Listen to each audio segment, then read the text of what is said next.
Vénérable Maître, expliquez-nous cette histoire de sauveur. Qui est le sauveur?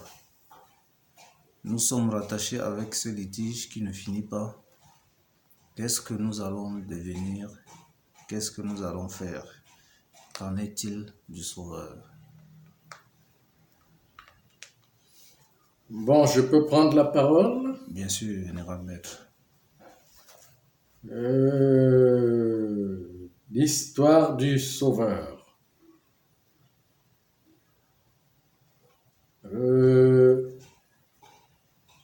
Le sauveur est quoi?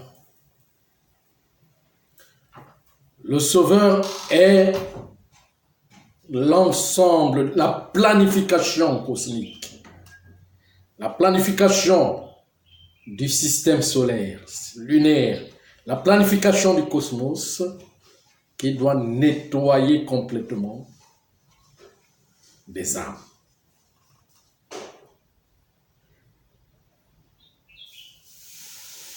La planification, cette planification se passe toujours en chaque cycle, en chaque ère. Je ne sais pas si vous comprenez ce que je suis en train de dire. Bien sûr, Vénérable Maître. Donc, à l'évolution de l'âme doit évoluer. Quand l'âme évolue dans le corps dans ses expériences, comment je vais dire, il y a le temps qui est compté. Et dans ce temps qui est compté, le corps fait le corps est chargé.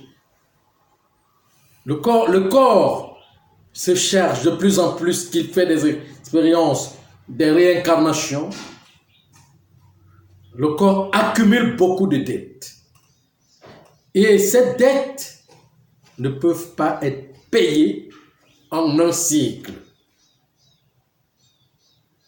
Il faut que quand le cycle commence, qu'on appelle la nouvelle sémence, refertiliser la terre, il faut nettoyer toutes ces charges. Vous savez pourquoi le litige ne finit pas? Le litige ne finit pas parce que il n'y a pas le pardon envers les uns et les autres. L'humanité n'a pas l'enseignement sur le pardon. Le pardon, c'est quoi? C'est couper, comme j'ai dit tout à l'heure, couper le jinka, couper le litige. Quand on coupe le litige, ce litige est pardonné. Mais on ne peut pas dire qu'on pardonne quelque chose qui va être payé. Puisque si et seulement si je vous fais quelque chose là maintenant, vous allez me dire avec la bouche que vous m'avez pardonné.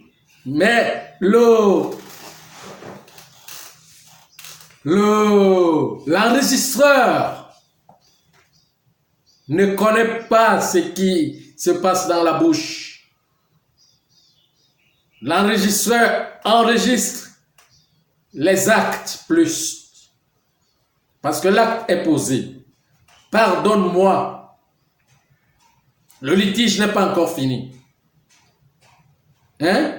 Pour que cela aussi me fasse mal dans mon être, il faut que cela soit payé.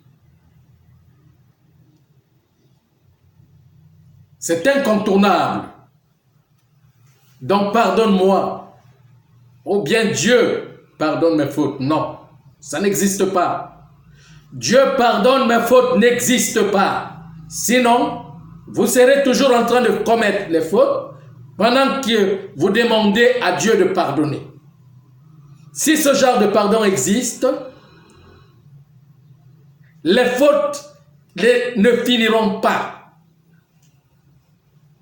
Parce que l'humain est toujours prêt à commettre la même faute qu'il t'a demandé pardon hier.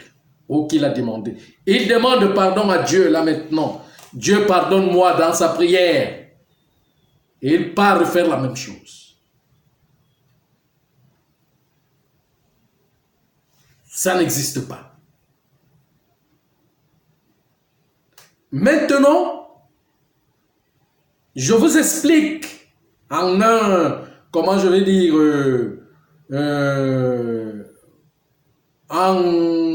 au niveau où vous devez comprendre. Par exemple, une personne qui assassine 25 personnes. Pour que cette personne soit assassinée, il va falloir que ces personnes aient 25 vies, fassent 25 réincarnations pour être assassinées. Et il n'y a pas que ça à payer. Il y a beaucoup d'autres choses à payer. Alors le cosmos est un régulateur, de façon que, ayant assassiné les 25 personnes, quand on revient, le cosmos garde cela pour donner une vie, pour payer, s'occuper de payer les autres dettes qui sont en dehors des grosses bêtises comme l'assassinat. Hein? D'autres choses. Il garde afin de te rallonger plus que si et seulement si. Il ne te donne pas le temps de vivre. Le cosmos ne donne pas le temps de vivre. On va vous assassiner puisque vous avez assassiné 25 personnes. Ça veut dire que vous serez seulement en train de naître pour être assassiné.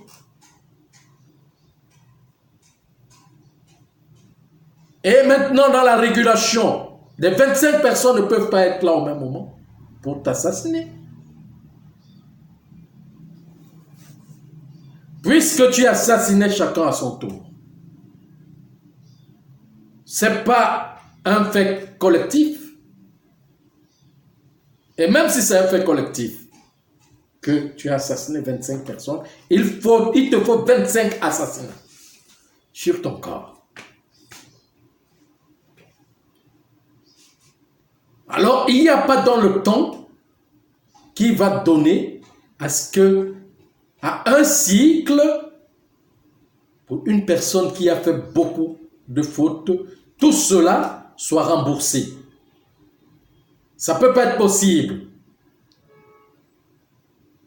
Bon, vénérable maître, oui. Excusez-moi de vous couper, je vous en prie. Bon, quelque chose me vient à l'esprit. Et ceux qui suivent les ordres, je parle peut-être des militaires qui suivent les ordres, comment est-ce que la nature, qu'est-ce que la nature prévoit pour eux? Mais c'est la même chose que je suis en train de dire. Puisque les militaires qui suivent les ordres, c'est, comment je vais dire, c'est une réincarnation. Puisque même vous avez été militaire, tout le monde a été militaire en une vie, et a lutté, a combattu.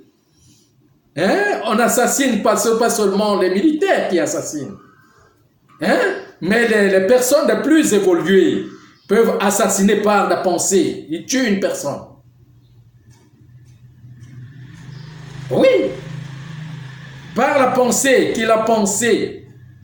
Il a mis une haine en lui pour une personne. Cette personne meurt. Et il n'y a pas seulement les militaires. Il y a des gens qui le font. Par des rites. Il fait des rituels et il tue les gens. Par la magie. Ça compte. L'assassinat n'est pas seulement ce que vous pensez. Si vous créez quelque chose dans la chimie, dans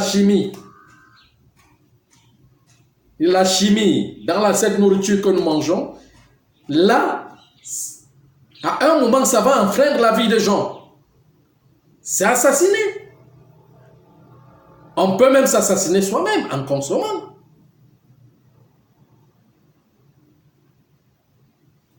Hein? On peut faire des bombes dans les laboratoires qui assassinent des gens. Et la nourriture chimique, d'une manière ou d'une autre, assassine les cellules. Commence à assassiner les cellules. On assassine des gens en injectant les vecteurs en eux. Hein? Ça veut dire qu'on prend un virus dans des animaux, des virus dans des animaux, pour faire des expériences dans les humains, pour les assassiner. On introduit les vecteurs. Bien sûr,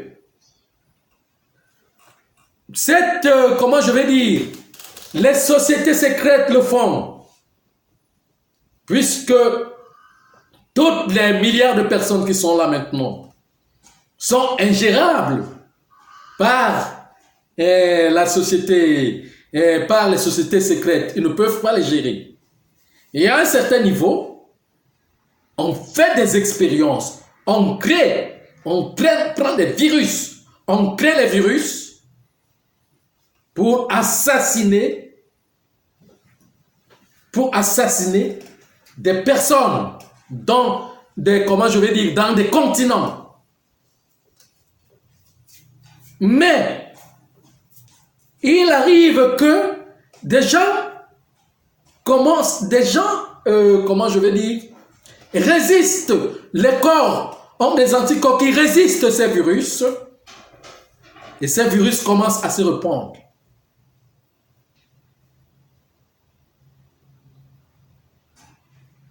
Puisque dans tous les cas, même si vous programmez d'assassiner des gens, c'est Dieu qui décide de celui qui va mourir ou pas à l'instant.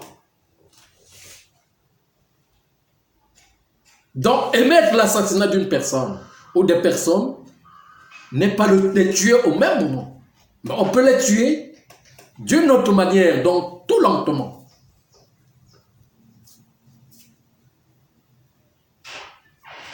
Mais en ce moment, le virus se répand.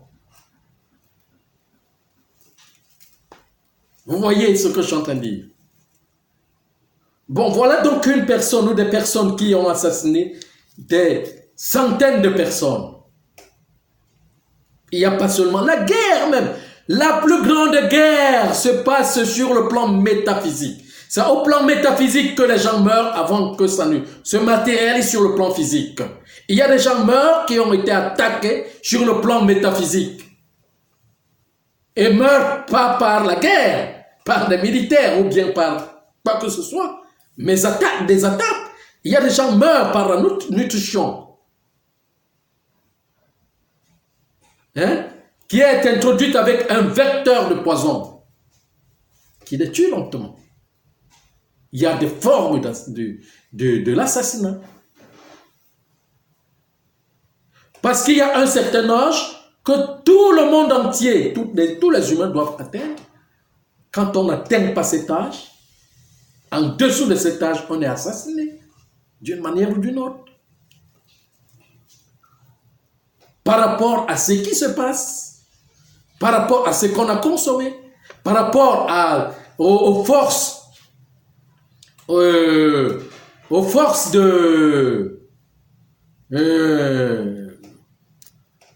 qui opposent aux énergies, force du bien et du mal.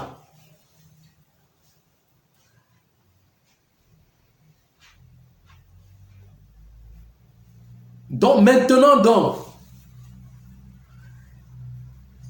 en un cycle, parce qu'un cycle fait un millénaire, en une ère fait 2000 ans, 2100 ans.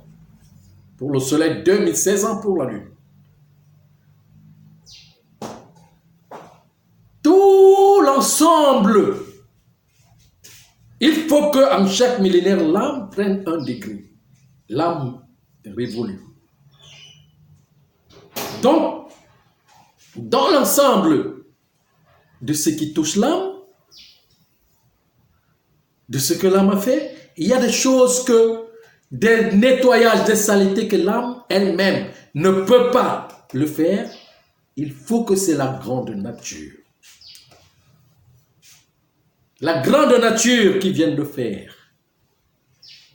Et le pardon de Dieu passe donc par le chef de toutes les âmes, qui va redonner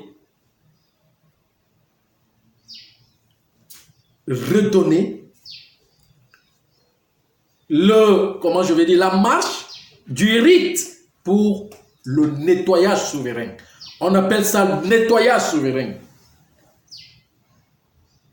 Le nettoyage souverain veut dire que ce qui devrait se passer en même 10 000 ans, donc qui devrait pour payer, peut prendre le temps même de 10 000 ans, on le ramène. Il est capable de le ramener à 10 ans.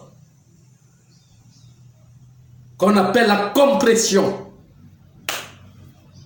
La nature compresse les âmes. Et ça devient une difficulté collective de toutes les âmes. Ça devient une compression, une grande complication, une grande, une grande souffrance auquel, quand il y a réduction, ce que tu devais travailler en 10 ans, tu le travailles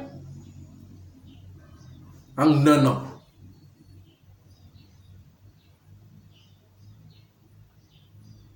Vois donc ce que tu devais travailler pendant 10 ans. Ou pendant 1 siècle, on le ramène en 1 an. Ça veut dire que c'est ça qu'on appelle persécution. Persécution. Tu n'auras pas de sommeil. Pas de sommeil. Ça veut dire qu'il y a une force qui va te persécuter jusqu'à ce que tu sois toujours éveillé. Dans l'horreur, dans la terreur et dans la peur.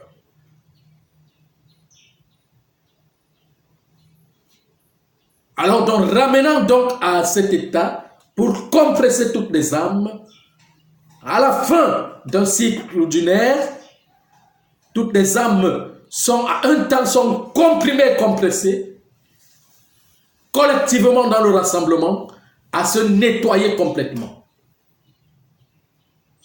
Et la nature porte tout ensemble.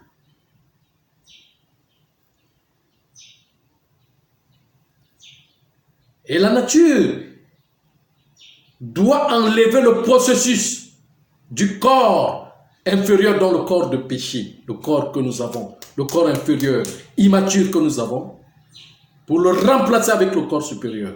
Parce que quand le travail finit, on ne revient pas au même moment sur ce même corps. Il faut que la nature donne un autre corps totalement naturel, qui recommence à zéro, auquel l'âme doit continuer son évolution.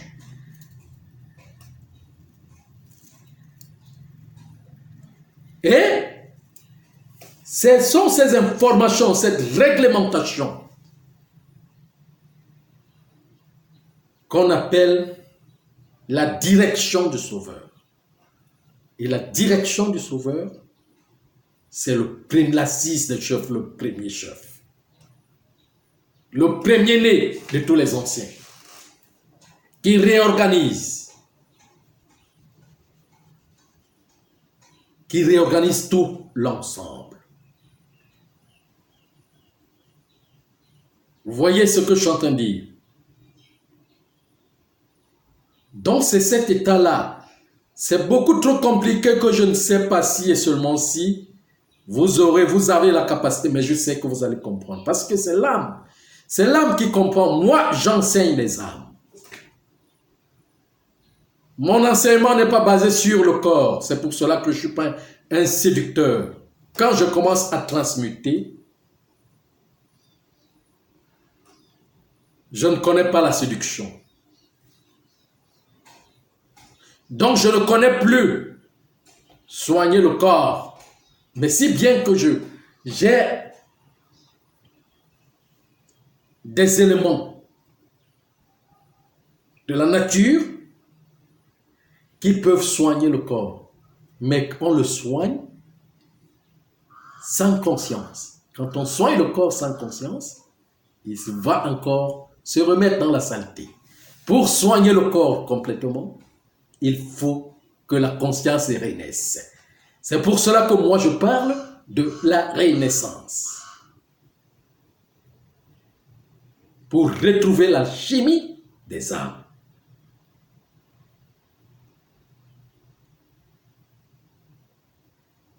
Vous voyez?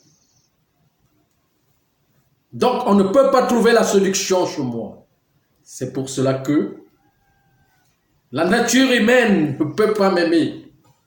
Parce que la nature humaine a besoin d'avoir ce qui l'intéresse, ce qui intéresse son corps. Oui, bien sûr, si on nous a donné ce corps, c'est pour venir ici vivre avec tout ce qui comporte et qui nourrit ce corps. Mais quand il arrive qu'il faut qu'on reconnaisse la première essence qui nous permet de vivre dans le bien-être, le bien fondé de la nature. Parce que c'est ce bien fondé qui est réel et qui est classique, qui nous ramène, qui peut nous ramener à rester dans l'unité. Je ne sais pas si vous comprenez. Auquel il faut qu'on refasse, qu'on retrouve l'embellissement de notre amitié. L'accord du bien-être de la réelle fraternité. Vous voyez ce que je suis en train de dire? Donc c'est comme ça. Alors donc, il est dit donc que le Sauveur était et il reviendra. Oui. Dans une autre marche, il y a une autre ère, dans d'autres ères. Donc en chaque ère, c'est une répétition. Je le dis dans mon vidéogramme où je parle du cycle, de la fin d'un cycle, auquel tout est répétition. Et rien de nouveau sur terre. Tout se transforme et se répète de façon évolutive. Ça veut dire que ce qui s'est transformé et passé ira de l'avant.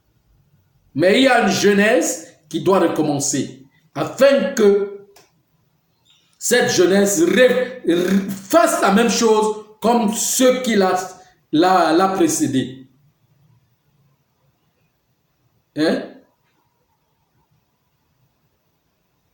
Est-ce que vous comprenez ce que je suis en train de dire?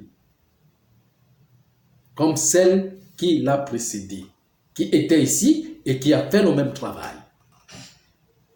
Donc c'est travail sur travail.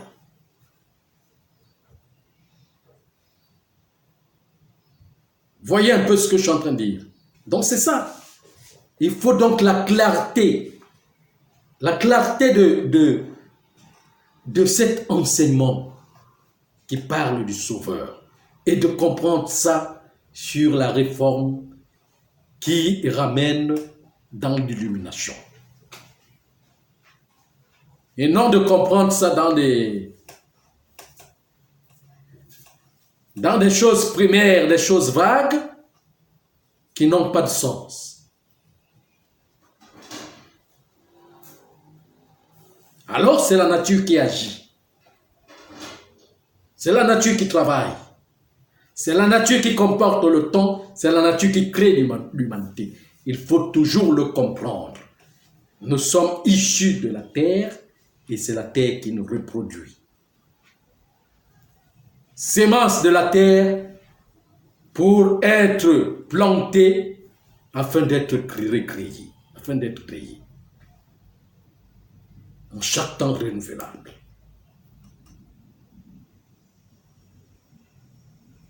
La nature vient, la nature va. Et il y a réincarnation et incarnation.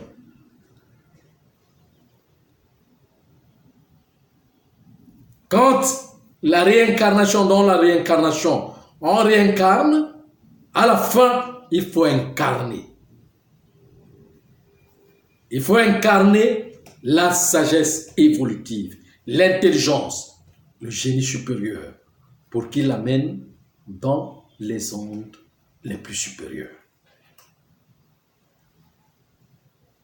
Vous avez encore une autre question? Oui, vénérable maître Yakim Meramet. Oui.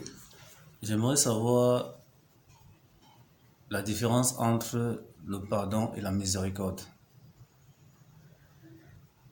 La différence entre le pardon et la miséricorde. Le pardon, je venais de l'expliquer là tout à l'heure, est un fait qui se déroule à la fin d'un cycle ordinaire, auquel la nature porte toute la totalité des charges de toutes les âmes, que les âmes n'ont pas pu laver ou payer. Elles portent totalement.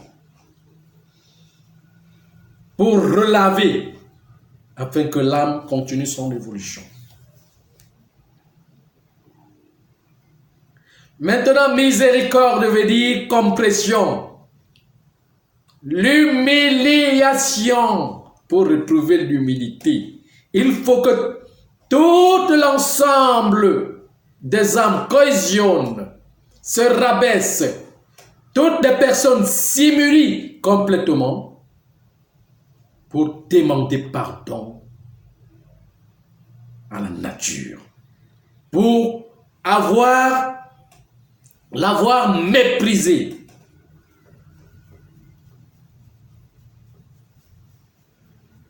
Pour avoir méprisé la nature, à la fin, quand la conscience revient, elle est comme notre mère qu'on demande à nous pardonner. C'est ça qu'on appelle la miséricorde. La miséricorde, la miséricorde, c'est la joie de la matrice, la joie de la mère. Elle doit retrouver sa joie. Pourquoi? Parce qu'elle est humiliée. Elle est triste. Elle est dans les larmes de la souffrance que ses enfants lui donnent. De la souffrance que les enfants.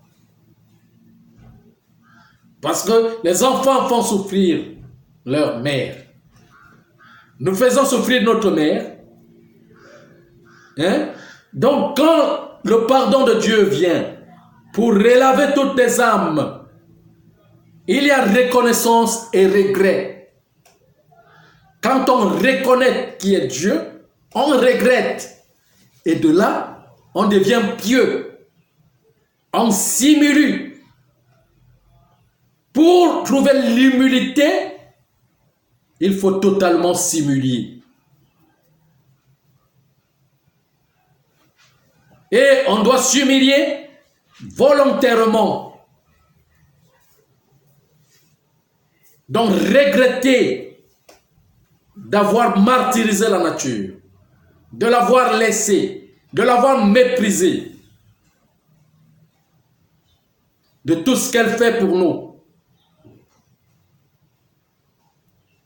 Puisque l'humanité fait le culte de la personnalité, vénère la personne, le personnage humain, que la nature qui donne.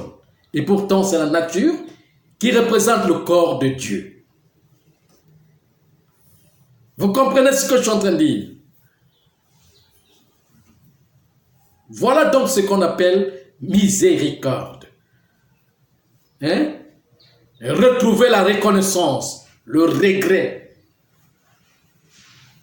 Le regret de ce qu'on a fait. Et là, on se rabaisse pour connaître le vrai sens. C'est ça qui amène à mettre les genoux par terre et mettre le front sur terre.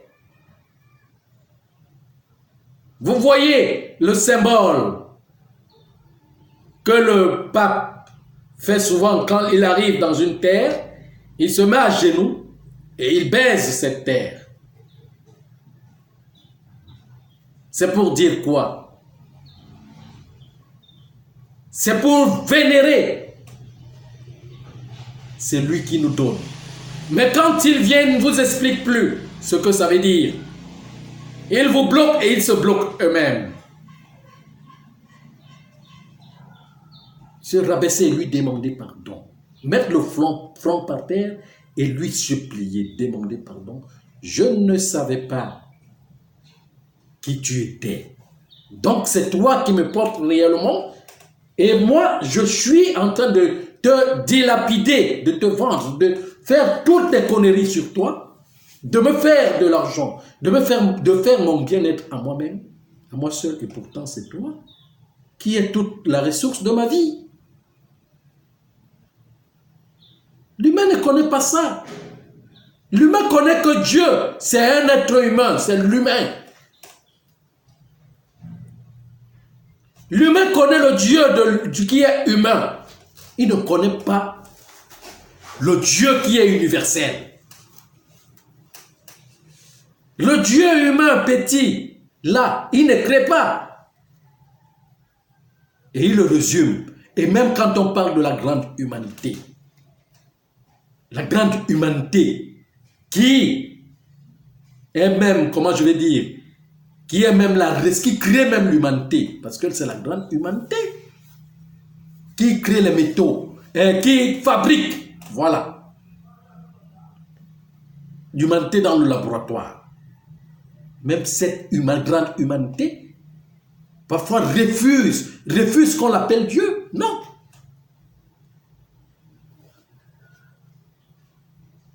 Parce qu'elle sait ce que c'est que Dieu.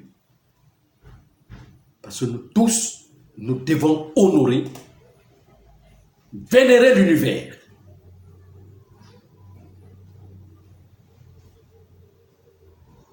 C'est lui, notre Dieu, à tous.